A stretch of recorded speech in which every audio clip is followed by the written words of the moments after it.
Lando the Mando, the man poised to win the 2025 F1 Championship, the current record holder for the most Formula 1 podiums before his first win, and an elite rage baiter at heart.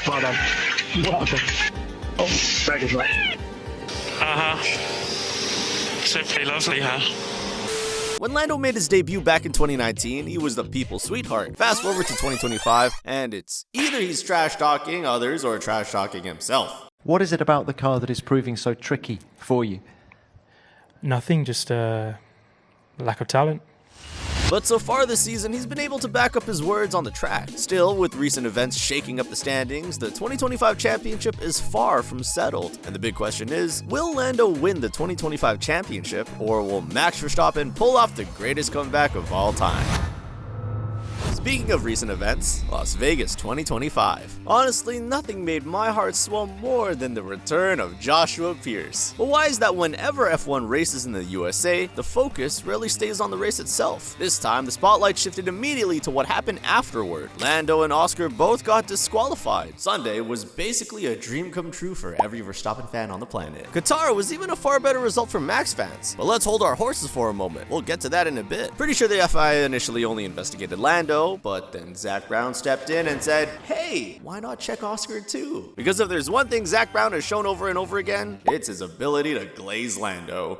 But Zach Brown isn't who we're here to talk about, it's Lando. Lando started his racing career by dominating karting, winning virtually everything from the European Championship to the International Super Cup before becoming the youngest KF World Champion in 2014. He moved into cars immediately after, grabbed third in Ginetta Juniors, then showed everyone he wasn't playing around by winning the 2015 British F4 title with 8 wins. Then in 2016, this guy went global. He won the Toyota Racing Series, swept both Formula Renault 2.0 championships, and stacked up 11 wins like it was nothing. By 2017, he was already collecting the European Formula 3 title, his 5th major championship in 4 years. And right before F1 came calling, he finished runner-up in Formula 2, tested for McLaren multiple times, and locked in his spot as their reserve driver. All of that momentum was pointing in one direction: Formula 1. Like it was never in doubt for Lando Norris. This guy is talented. Lando made his Formula 1 debut in 2019 with McLaren, and from the very first race, it was clear he wasn't just another rookie. In Australia, he qualified an impressive 8th, but like any newcomer,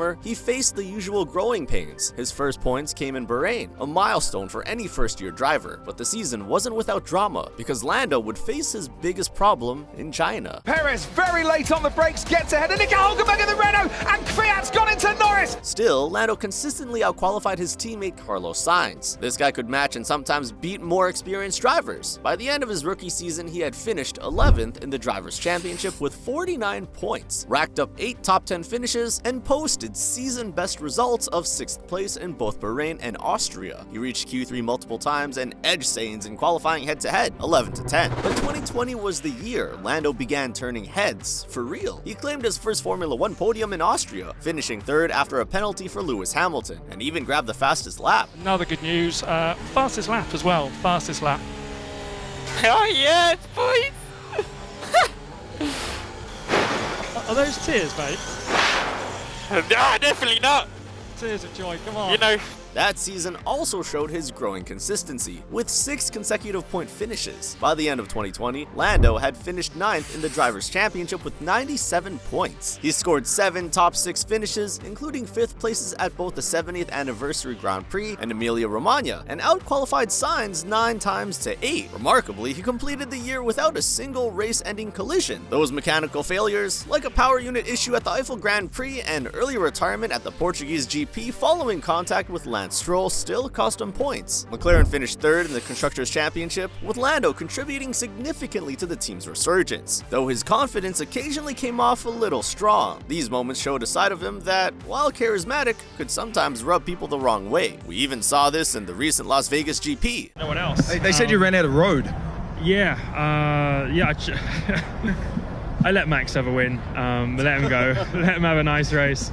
No, I just braked too late. It was my Which is what most people can't wrap their heads around, because Lando didn't arrive in Formula 1 as a brash, outspoken star. Early on, he was the little brother of the grid, friendly, goofy, and well-liked by his teammates and peers. Fans loved that side of him. He joked online, streamed games on Twitch, and interacted with younger fans in a way few drivers would. Can I nick a chip? Oh yeah, go for it, mate. It made him relatable, fun, and seemingly harmless, like your friend who still thinks Fortnite is peak gaming. But as his career progressed, something started to shift. By the time McLaren's car became genuinely competitive, Lando began speaking and acting like someone who demanded respect. And that change came with a heavy cost. Part of it came down to confidence turning into ego. For instance, he openly suggested Lewis Hamilton's success was only because of his car. Whew, you guys are fast.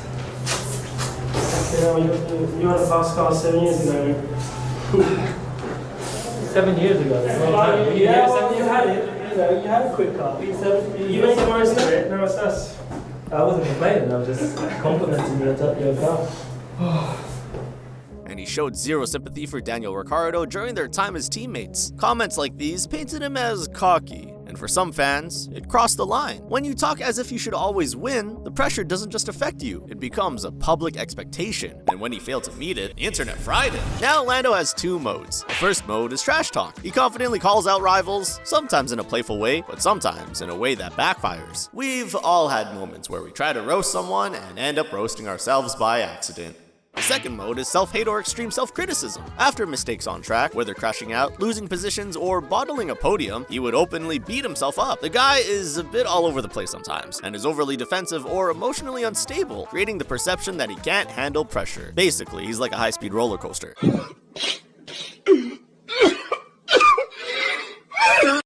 Anyways, back to his journey to the great season we're currently witnessing. By 2021, Lando was no longer just a promising rookie. He was emerging as a genuine contender. That year, he took his first pole position at the Russian Grand Prix. Strong performances throughout the season, including podiums in Imola, Monaco, Austria, and Italy, further cemented his reputation. McLaren clearly recognized his potential, extending his contract and signing their belief that Lando could grow into a driver capable of carrying the team forward. He came close to a first career win in Russia, where he led late in the race, but lost out after staying out on slick tires during heavy rain. And it's now just 4 seconds between Norris and Hamilton. And Hamilton takes the lead of the race as Lando Norris slides off the track and avoids the barriers, manages to keep going, but Hamilton takes the lead. Lando finished 6th in the Drivers' Championship with 160 points, and outperformed teammate Daniel Ricciardo in both qualifying and points. McLaren ultimately finished 4th in the Constructors' Championship, and 2021 firmly established Lando as more than just a young talent. By 2022, Lando claimed McLaren's only podium of the season with a 3rd place finish at Imola. Remarkably, he was the only driver outside Red Bull, Ferrari, or Mercedes to reach the podium that year. He outperformed his teammate Daniel Ricciardo across the season again, often delivering McLaren's best results, including 6th in Singapore and 7th in Bahrain, Australia, and France. Yet the MCL 36's lack of pace, combined with incidents like a collision with Pierre Gasly in Miami and an illness-related withdrawal from Friday practice in Brazil, kept him from achieving wins or additional podiums. McLaren slipped to 5th in the Constructors' Championship, but Lando performances made it clear he was the team's standout driver. By the end of 2022, Lando had evolved from an exciting rookie into one of Formula One's most closely watched young talents. Basically, he went from the friendly gamer kid to the driver everyone both roots for. Lando 2023 season felt like two completely different chapters. Early on, the McLaren was so poor that he finished 17th twice, suffered multiple Q1 exits, and even got a penalty in Canada for unsportsmanlike behavior. But everything changed once McLaren brought their huge upgrade package to Austria. Andrea Stella said it was basically a new car, and suddenly Lando went from fighting near the back to running with Red Bull and Mercedes. He scored 7 second-place finishes, including a heroic P2 at Silverstone, becoming the first McLaren driver on the podium there since 2010. He stitched together 4 straight podiums from Singapore to Austin, grabbed a sprint pole in Brazil, and ended the year with 205 points, more than double his rookie teammate Piastri. His only retirement was in Las Vegas after a heavy crash. Lando Norris, I think, it's the McLaren. And Lando Norris goes off the road at turn 12. The big achievements were his massive mid-season turnaround, consistent podium runs, and matching his best ever championship podium. Despite all of this, Lando had no race win.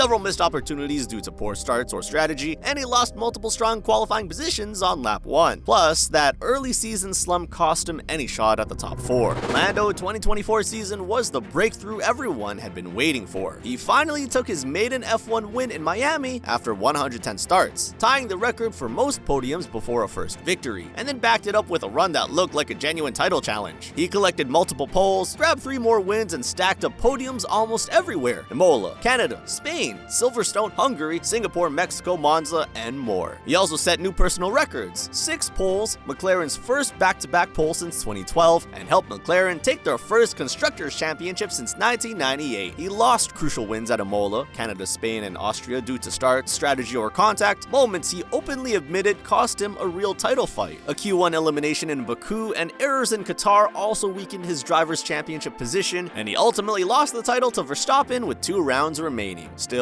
with 4 wins, 6 poles, and McLaren's revival, 2024 became the defining season of his career so far, but 2025 would completely blow that out of the waters. Lando came into 2025 with McLaren as one of the title favorites, and the season immediately set the tone. He grabbed pole and a win in Australia, leading a wet weather battle with teammate Oscar Piastri and Max Verstappen to kick off the championship. In fact, the ground was so wet it made the rest of the grid wonder if they'd accidentally signed up for a swimming competition. China was even harder because he finished 8th in the sprint, but 2nd in the main race behind Piastri. Japan saw him finish 2nd to Verstappen, narrowing the gap at the top to just 1 point. And in Bahrain, he climbed from 6th on the grid to 3rd, despite a start penalty. Early mistakes showed up in Saudi Arabia, where he crashed in qualifying and recovered to 4th, dropping behind Piastri in the standings. He bounced back in Miami, taking the sprint win thanks to a shortened pit stop, though Piastri beat him in the main race. Lando continued the pattern of highs and lows, 2nd in Emilia-Romagna, winning Monaco from pole, 2nd in Spain, but crashing out in Canada after a collision with Piastri, earning a penalty. It was a period that could be subtitled the era of mistakes, though thankfully one that occasionally came with champagne. The mid-season was a mix of dominance and misfortune. He won in Austria and Bahrain, took pole in Belgium, but finished 2nd, and executed a clever alternate one-stop strategy to win Hungary. But then, misfortune. Mechanical issues struck in the Dutch Grand Prix, forcing retirement, and Italy saw him drop behind Piastri after a slow pit stop despite battling Verstappen on track. Azerbaijan was another struggle after damaging his car in practice, qualifying and finishing 7th with another slow stop. Singapore featured a first-lap clash with Piastri, leaving Lando 3rd but ahead in points, as McLaren clinched the Constructors' Championship with 6 races remaining. At this point, he was racking up trophies like someone trying to impress at a very competitive family reunion. The late-season title fight ramped up. After first-lap retirements in the United States sprint, he finished 2nd in the main race, closing the gap to Piastri to 14 points. He then retook the championship lead in Mexico City, converting pole to a win, and won the Sao Paulo sprint and main race, putting Piastri and Verstappen further behind. And just last weekend, he lost the lead to Verstappen in Las Vegas, then was disqualified from 2nd place for plank wear, because apparently even the F1 cars have dress codes. What are you wearing? What are you doing right now? I'm asking you what you're wearing. Nobody even thought about what I was wearing till you brought it up! Despite the setback, he still has a 24-point lead over Piastri with 2 rounds left, though his margin over Verstappen shrank to 24 points due to disqualifications. We all know if you give Verstappen an inch, he takes an entire room. And Max Verstappen getting by from the pit lane to the podium. It's inspired stuff at Interlagos once again for Max Verstappen. The stats say it all.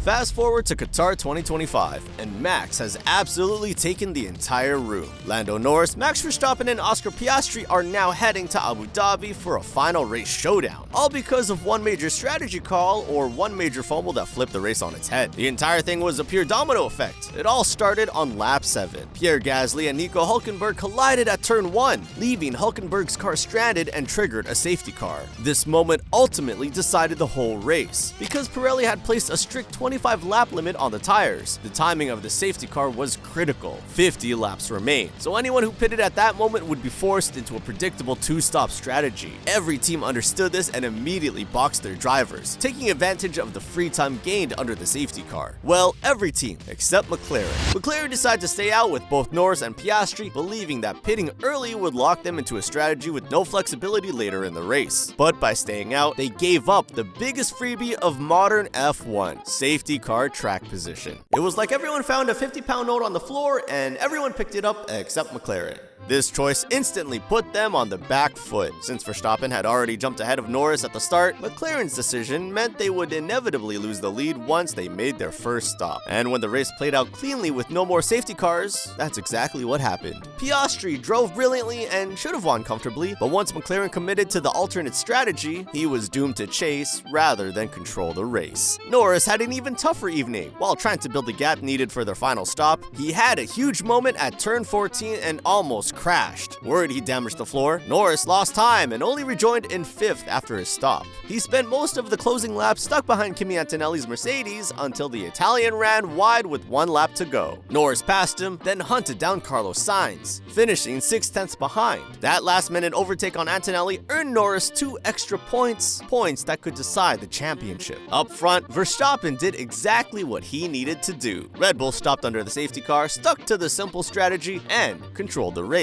It was Verstappen's 7th win of the season, putting him level with both McLaren drivers. Piastri finished 2nd, Sainz grabbed a surprise podium, and Norris crossed the line 4th. Norris still leads, but now only by 12 points over Verstappen. Piastri drops to 3rd, 4 points behind Max, and now everything comes down to Abu Dhabi. For Norris, the math is simple. If Verstappen wins the final race, Lando must finish at least 3rd to take home the championship. Anything less, and the title slips away. The 2025 season finale at Yas Marina may not be the most exciting track on the calendar, but the situation makes it electric. 3 drivers, 1 race, and a championship battle that now joins the list of iconic final round fights, from Vettel's first title in 2010 to Verstappen's controversial win in 2021. Abu Dhabi decides it all. A big catastrophe from Lando here could mean he won't be walking home with that title, and 5 in a row for Verstappen. We can only watch the season as it unfolds, but in the meantime, watch this video about F1 races in Brazil.